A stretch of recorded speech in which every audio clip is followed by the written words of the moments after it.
Hey guys, today I'm going to be continuing watching the One Man's Trash by Soundsmith. This is behind the scenes of A Man's Guide to the Huntsman. I think this is the last one or the most current one.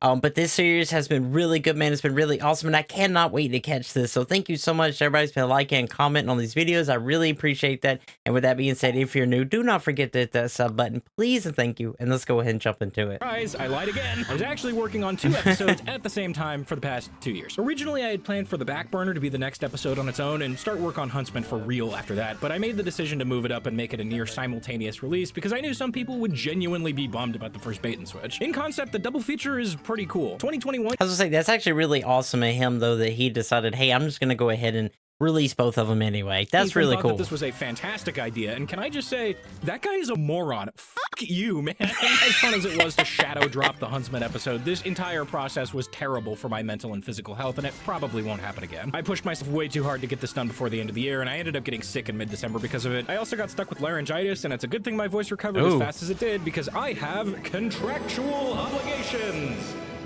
And on an extremely related note, thanks to Opera GX for sponsoring this video. I've been using Opera GX ever since that first sponsorship a couple months back, and it's really nice. Thanks to GX mods, your browser can look and sound like basically whatever you want it to. Whether that's pre-made themes like this TF2 one or a custom one you made yourself, anything is fair game. Actually, last time I worked with Opera GX, that's kind of cool. Asked for my mod that I showed off in the ad. Luckily, you can just upload mods that you create and share them with other people. So here's what I personally use. It's got keyboard sounds for opening and closing tabs, background music, some nice colors that are easy on the eyes when it's dark out, a custom wallpaper. I've heard of this, but I haven't tried it myself, but I've heard this is actually pretty cool. That Kat and I use for our Twitch channel, and also all of this is toggleable. Basically, it just looks and sounds nice, and it's what I prefer to browse the internet with. That's pretty much it. The only problem is that it has nothing to do with the branding of my channel, so I'm also very sorry to introduce the Soundsmith mod. And it's just the worst. Hey guys, welcome to my live commentary where I install the Soundsmith mod. There you go. As you can see, every sound is the Stereotypes theme. You can change them all here if you want. We also have some lovely background music here to work with, so we'll just open a new tab. This is actual footage of me using the mod. The GX Corner is also a nice touch. It's got news about games coming out soon, stuff you can pick up for free. It even finds stuff that's on sale for you. Oh hey, D-Rock's on sale. Cool, I love that game.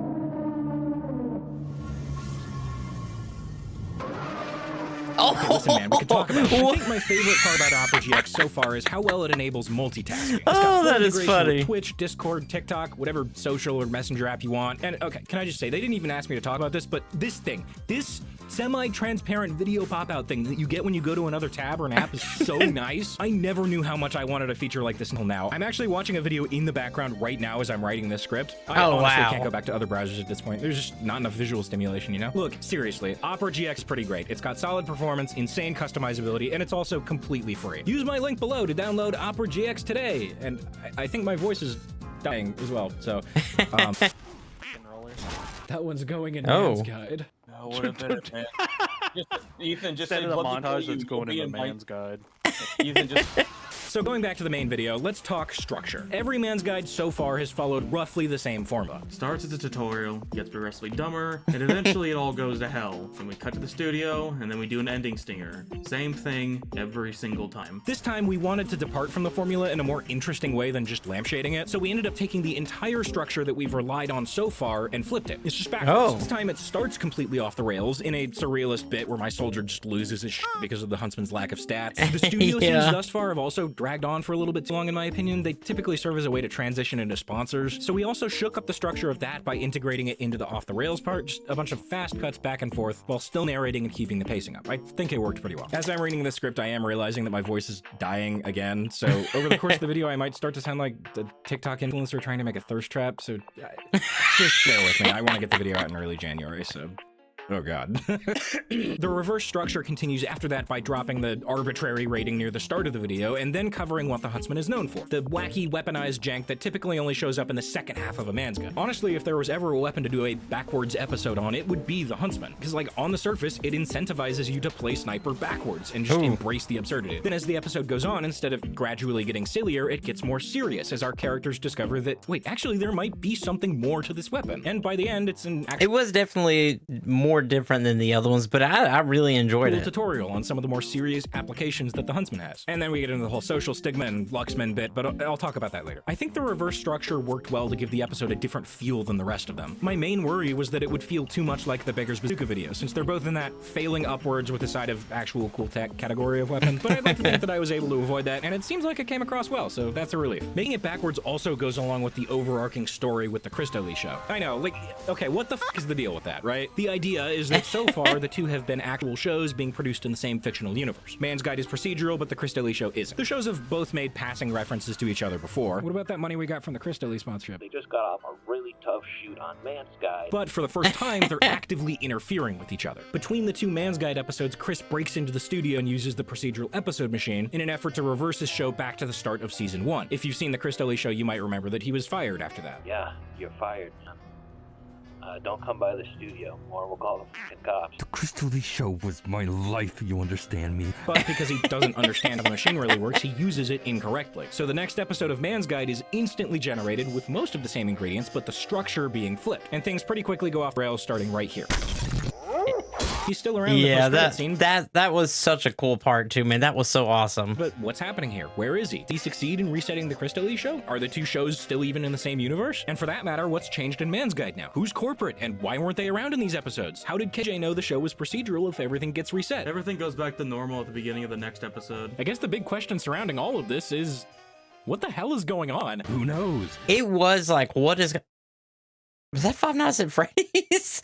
Yeah, yeah, it was kind of... I was also curious, like, what is going on here, you know? Possibilities are literally endless. That was the Man, whole... if only Chris were paying attention to stuff in the background of the Backburner episode, he would have known not to f with it. There's actually a bunch of stuff hidden in the background of these that I really want to show off, but since some commenters have already found some of them, this leads me into a new segment that I want to do with every episode going forward, Easter eggs. If you manage to spot any of these references and background jokes in future episodes, leave a comment and let me know that you found it. I'll grab the first few people to spot them and highlight them in these behind-the-scenes videos. Starting off with an obvious one, this shot of my soldier getting flashbanged by fire particles is just a recreation of that one shot from Oppenheimer. There's also this funky little guy on the right monitor there, and that's something that Crocodile sent me. I'll be talking more about that in the animation section. Next, we've got what I affectionately refer to as the biblically accurate chimp event. The subtitles here say, "Bro, please just stop shooting the pyro," which is kind of close, but the vocals are actually admittedly scuffed Google Translate Latin that more closely translates to, "I beseech you, stop firing upon the arsonist."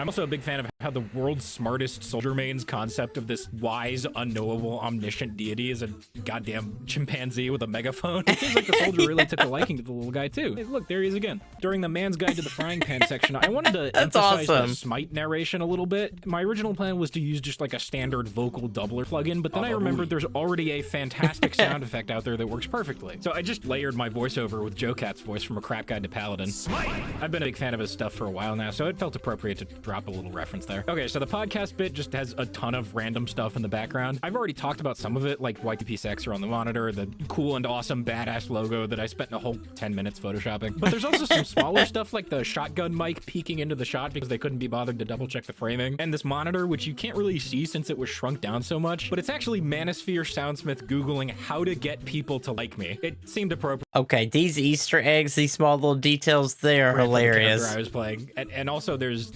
the part. The surrealist studio bit at the beginning is also just full of random references and bits. I didn't catch hardly any of these. There's no stats exchange. Just one or two. Follows basically the exact same cadence as that one scene from Code Ment. I can't find them. There's only soup. What do you mean there's only soup? It means there's only soup. Well, then get out of the soup aisle. There aren't any stats. What do you mean there aren't any stats? I mean there aren't any stats. What, like none? 0. Cool. These shots are just a recreation of that one Yakuza gif. Yeah, that one. This entire bit is a reference to Peanut Man's animation about a Fumo invasion. Look at this. There is no way. This one was KJ's idea. I don't really understand what's going on here. And then, of course, there's the scene with Lazy Purple that is just that one SpongeBob scene. This bit was actually... I love SpongeBob. Didn't even catch that. Didn't even catch it, not gonna lie. Lazy's idea. It was originally just gonna be like the camera reappearing in the wrong room. And I do love that he's having Lazy Purple on every now and then because Lazy's so awesome, man. So this was just really cool. And Lazy's like, wait, what? But he was the one who thought to do the SpongeBob joke, which was way funnier than anything I had in mind. Moving on, Crocodile was really trying to keep things stylish in the firing range scene where the rifle sniper hits some Familiar poses. Pro gaming nerds who Devil May animated Cry. a ton of shots for these videos sometimes hide stuff in the background, like these guys. Look at them go. They're just having a great time. My soldier bursting through the fourth wall in this shot is a reference to one of my favorite H-Bomber Guy clips of all time. You know, the one where he's reacting to Ben sell their homes and move Shapiro. Just one small problem. Just really make that connection obvious. I also ended up using the same static clip that cuts to black too. Anyway, here's that source, double spaced and properly cited in MLA format, because being the second half of an H-Bomber Guy video is my worst nightmare. Here's a small one that I don't actually think anyone noticed. In the post-credit scene for the backburner video, Chris says this. Look, I can only lockpick into the studio recording booth so many times before they put some security cameras in this place. And hey, look, somebody's watching. Oh. Nobody spotted the security camera, but people did mention cameras. Like, there's this one comment that says, I like the part where you stared directly at the camera, repeatedly screaming, wake up, and my phone started to heat up and glow a blood red before it shut off and then started up normally. It was a really neat touch that really tied the video together. I'm not sure what that's supposed to mean. I can't find it anywhere in the video, but I guess you should probably wake up. No, seriously, wake up. It's been 3 years. Your mother and I miss you. Wake up. No. And finally, I got a lot of comments about something called dude. reload sped. I'm not really sure what that's supposed to mean either. I got pretty close with this. You've got to be fucking kidding me. All right, next let's go through the thumbnail stuff real quick. This thumbnail was also created by the combined efforts of Chris and Kat, and we based it on Diana the Huntress as the personification of the night, painted by Anton Raphael Mengs in the mid And the thumbnails for these were just top tier, man. They were so good. 1800s. That sentence took me like 10 takes to get right. Holy shit. We actually tried something a bit different with the aspect ratio on this one, since the piece itself is nowhere close to the 16:9 ratio that you need for YouTube thumbnails. Instead of just expanding the image and trying to make it work like we've done in the past, this time we tried to make it look like an actual painting on the wall in a museum somewhere, complete with a hand-drawn frame. This idea also That's a let nice us stray a touch. little bit closer to the YouTube meta of text and thumbnail by making the Mann's Guide text look almost like it's on an information card next to the piece in a museum. I'm a big fan of this personally, but I also want to hear what y'all think. Insert call to action. I liked it. I'm thinking, like, personally, the thumbnails have been so Viewers good, to man. comment below here.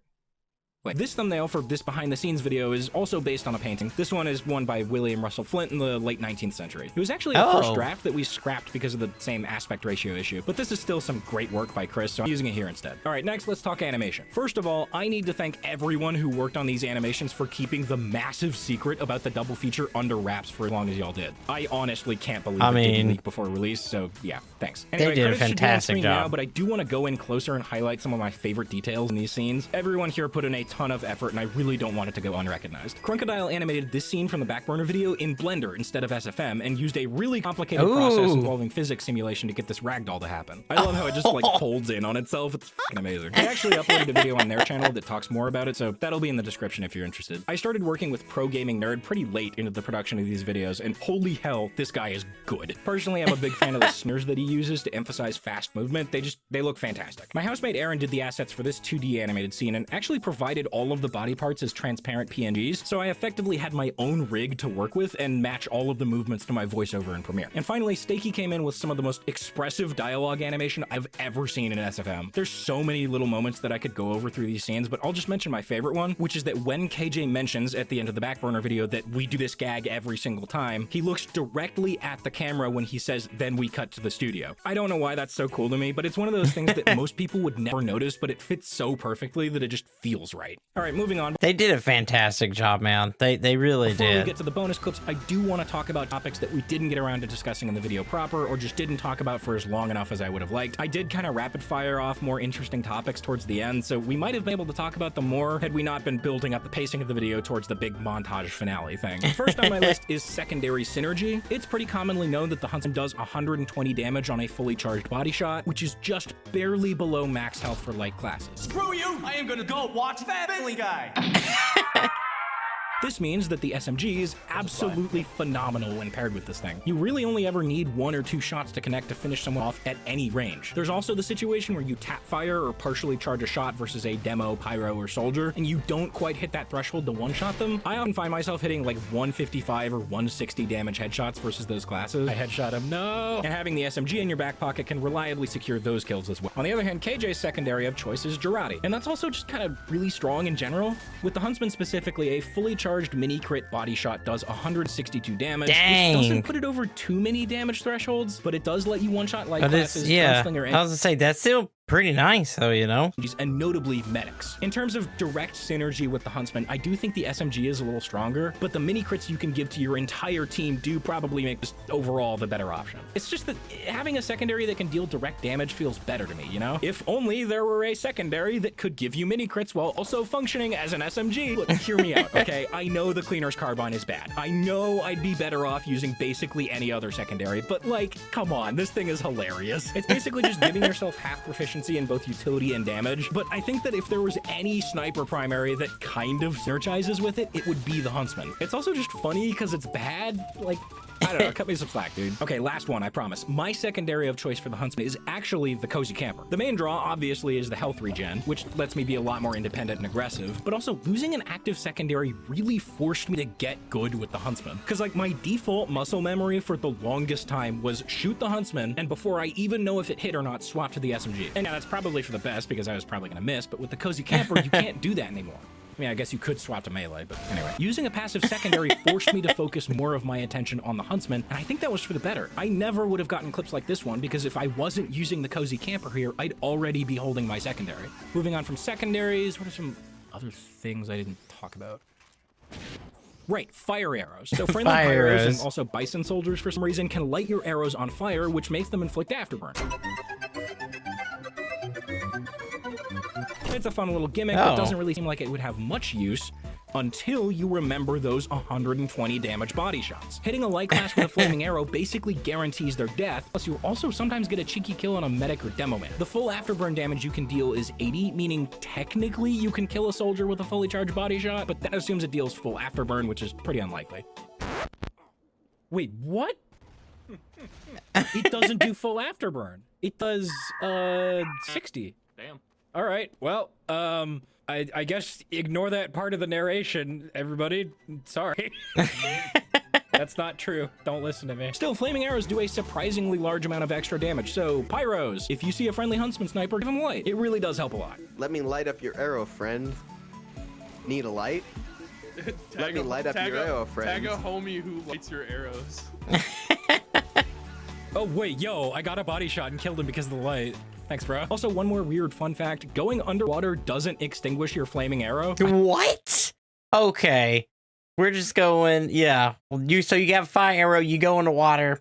That doesn't matter. It's coming out fire. That's so weird and so really, really cool at the same time. I have no idea why, but apparently it's a thing. Right, keeping on That's with the so whole cool, pyro though. thing, air blast. Right, so the Huntsman is a projectile weapon, which means pyros can, in fact, reflect your arrows. It can be really rough at longer ranges, but I actually don't think this matters that much. There used to be this thing where you couldn't shoot the Huntsman in midair, so if you got air blasted up and let go of mouse 1, your character would fire the moment his feet touched the ground. This meant that pyros who knew their shit could very reliably air blast your arrows if they got in close. But as of the Tough Break update, you can fire in the air, so if an air blast happy pyro gets in close, they're almost certainly going to be operating off of prediction. And that means you can kind of just wait for them to air blast, and then the second time you run into them and you don't wait, it's pretty much the same thing as how you deal with them as soldier, except you have a lot more leniency since the timing for a Huntsman reflect is a lot stricter. Like, don't get me wrong, it's definitely possible to get owned by a reflected arrow, but Tough Break has really introduced some more interesting counterplay. What map is this? I don't know if I've seen this map yet. Equation, so it's not as bad as it could be. You can air blast? Okay. What happens if I just don't shoot? Mind games? Okay, let's see. Oh, right, funny ragdoll. I kind of glossed over the top since we were doing that build up to the tonal shift, where I was like, oh yeah, nothing the Huntsman can do really matters and all that shit. But the fact that the Huntsman is one of the few weapons in the game that can pin ragdolls to surfaces makes it a funny ragdoll machine. All right, you know what? Let's just do a supercut of all the ragdolls I got while recording. Wow. I may. Since you're people in my party are 2 snipers and a spy. Did you see that?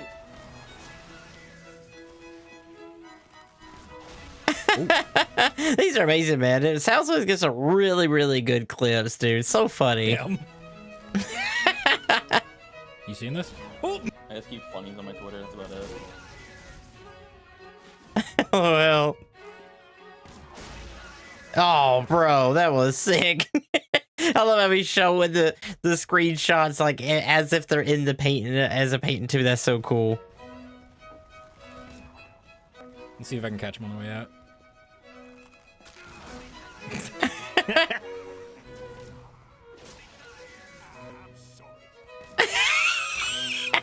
Oh, another funny ragdoll. Hey, it looks like he's standing up. Nice. Oh, yo, funny ragdoll. Check that shit out. You see that?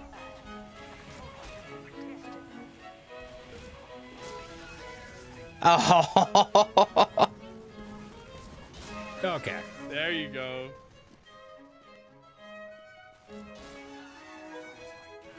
Dang, dude.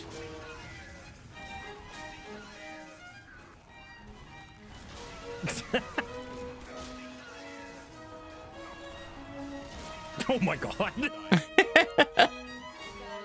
you pinned him to the wall, hung it up like a f***ing decoration, dude. Oh, there's one. Oh, there's one. Oh, look, funny ragdoll. I am sorry. Oh, wow, he's still going. Goddamn.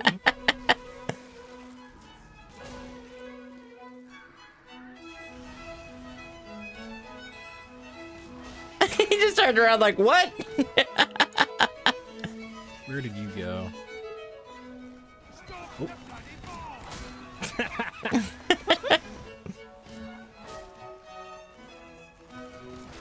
Oh, sorry. Oh, wow.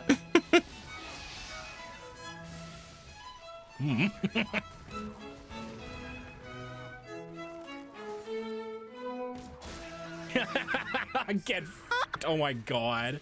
Wait, that was so funny. Wow. When the ragdoll is funny. The last thing I wanted to talk about was the last real topic of the video, Luxman Rage. Here's the thing, people complaining about the Huntsman is actually a lot more rare than it used to be. These days, popular opinion has shifted more in favor of getting pissed at rifle snipers, and for good reason. People, on average, are just better at sniper than they used to be. Whether it's natural improvement over time or a more artificial increase, it's undeniable that snipers just hit their shots more these days. And when you're fighting a sniper, getting hit with a rifle usually feels a lot worse than getting hit with the Huntsman. This is mostly because with a rifle, there's just not as much feedback to go off of. With the Huntsman, you have the projectile trail, more detailed sound cues when you barely dodge a shot, and the lingering arrow model can even indicate which direction the sniper is shooting from. With rifles, other than the dot, which can easily be hidden, and the sound, which can easily blend into the chaos if you're using the right weapon, there's just kind of nothing until you die. Yeah, the Huntsman's spammy and has a janky hitbox, but in my opinion, it just feels better to fight against than the rifle. Anyway, we honestly thought that we might have to change the whole ending of the video, because people just really don't care as much about the Huntsman as they used to. A nice valve. That was a shot. Kinda just trying to piss people off. Oh. He was actually nice about it. Alright, plan failed successfully. I'm just gonna pretend I'm part of blue team, see if they don't realize. Yeah, get him, kill him, guys, kill him. Yeah, kill them. Yes.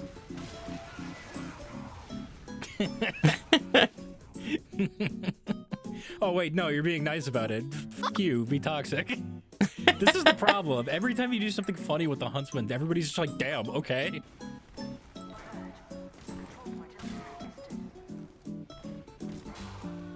He complimented me. That's not supposed to happen, you're a spy.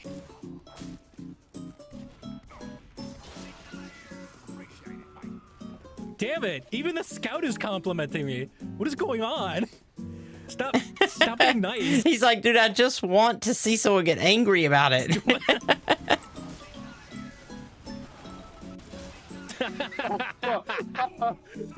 Oh, he said nice in chat? Fuck off. Complain. I need you to complain. Come on, man. I need footage. I think that's a free-to-play, though, so he's not going to complain in chat. Oh, he said GG? Man, come on. Damn it. It is literally impossible to get people to complain about the Huntsman.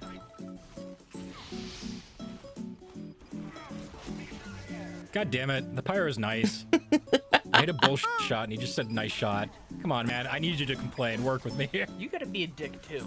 Yeah, you're maybe. Saying nice shot and you're saying TY, saying like, don't say TY, say like scoff or something. Like piss off. You gotta want it. You gotta earn Yeah, okay. Maybe you're right. Let's start being a dickhead to people and taunt after every kill. Maybe that'll work. Okay, maybe that'll do it.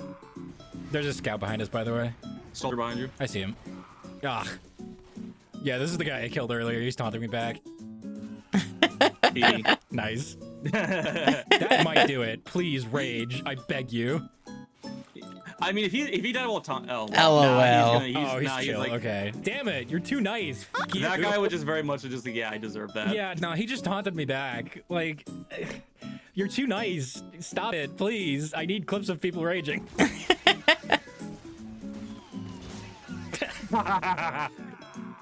That could be it. It's always the second sniper. Oh. That's not much of a rage though. That's not rage. They're having fun with it. Stop having fun with it. Be mad. Fuck you. They just don't care. Like if we were using rifle, they'd be raging. Dude, I'm telling you, like we're gonna have to go the other way because I'm being honest. Normal sniper is such an issue anymore that no one cares about Huntsman. But then we had an idea. A lot of people that used to complain about. I mean, it seems so because he was literally trying to get someone to be mad about it. And everybody was just complimenting him. New players, more specifically free-to-plays that just didn't have the experience fighting it yet. And now that free-to-plays can't use chat and casual anymore, of course you're gonna see less rage about the Huntsman. Obviously, the solution here was to play on community servers instead. And what better place to go to get somebody to complain about something than the forbidden land of Uncle Topia. Okay, it's not that bad. I'm mostly joking. Mostly. But it's honestly a really funny bit. How do we practically guarantee that somebody is going to complain about something we're doing? Uncle Topia. Oh, there we go. I don't think that's Huntsman Rage, but this is literally the first game I've been in the server. And let's just say it worked pretty well. How was that headshot? Oh, there we go. That could work. I bet I can do better, though. Same game. Oh, I just hit a 360 headshot. That was sick. Oh, that's it. We're done. God bless Uncle Topia. I should probably mention that I don't actually dislike Uncle Topia. The servers are good, and it provides what is essentially a necessary service considering the state that casual's usually in. I'm just goofing on it because it's extremely funny to me that after struggling for months in casual to get clips of people complaining, I got all the clips I needed after like a couple games of Uncle Topia. I just... They're good servers. Like, people complain a lot there, and it's really funny to me. All right, it's about that time again.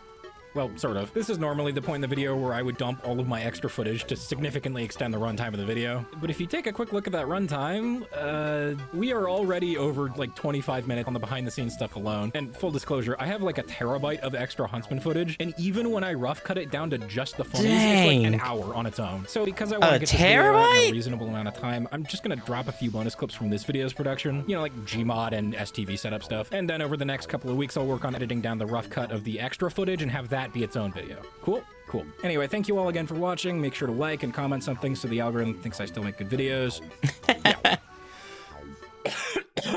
Okay, my voice is dying again, so that's it. Bye.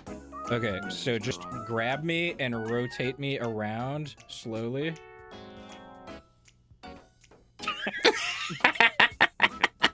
Well, you know, Oh.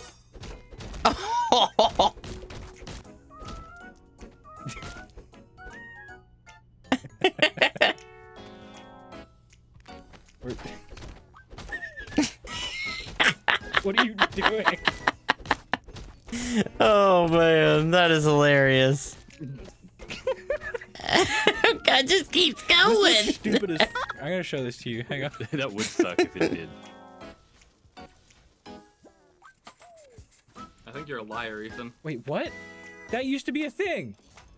Oh, they must have bugged. Oh, they must have took it out when they fixed the bug with the bison and gave people multiple times. Maybe they did. Wait, okay, hang on. This, I swear to God, this used to be a thing. Hang on. The idea is they used to use fire particles, which meant they could light Huntsman arrows on fire. But as of Meet Your Match in July 2016, they changed it to not use fire particles anymore, which means that it can't light arrows on fire anymore. And then during Jungle Inferno, they changed it back to its original design, but then also changed the fire particles, which meant that, A, the Bison was even worse than it was in its original state, and B, it can't even light Huntsman arrows on fire anymore. Awful. It's like box for it is like super small. What the? I have to like hit it when it goes past me. Anyway, there's yet another thing I got wrong. Come on, go. Oh. Oh. Nicely done. Thank you.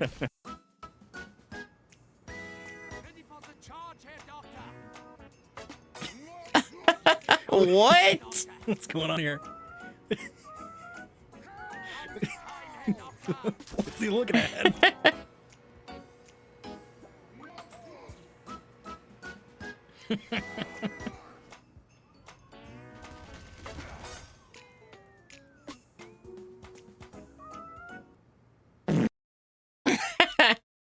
Okay, guys, that was One Man's Trash, the behind the scenes of A Man Guides to the Huntsman. That was awesome. I really enjoyed it. Super funny, as always. So if you enjoyed this video, don't forget to hit it with a like, man. It really helps out the channel here. I think that was the last of this series, or at least for the time being. So if there's anything else you can see me react to, you're more than welcome to comment down, and I'll be sure to put it on the list to make. And that's all I got for you. So I'll see you in the next video. And do not forget, man, it's Orc Army for life.